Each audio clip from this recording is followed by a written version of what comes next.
Magandang buhay mga besh. Ulam namin ngayong araw ay dinakdakan. Pakuluan ng manok at karne.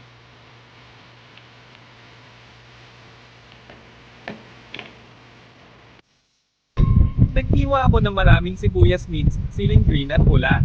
Iprinito ko ang tokwa, chicken at konting karne.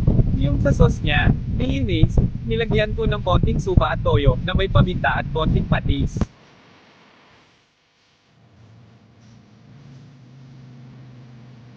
Paghalo lahat ng sangkap, happy tummy na naman tayo mga besh. Solved! Thanks for watching.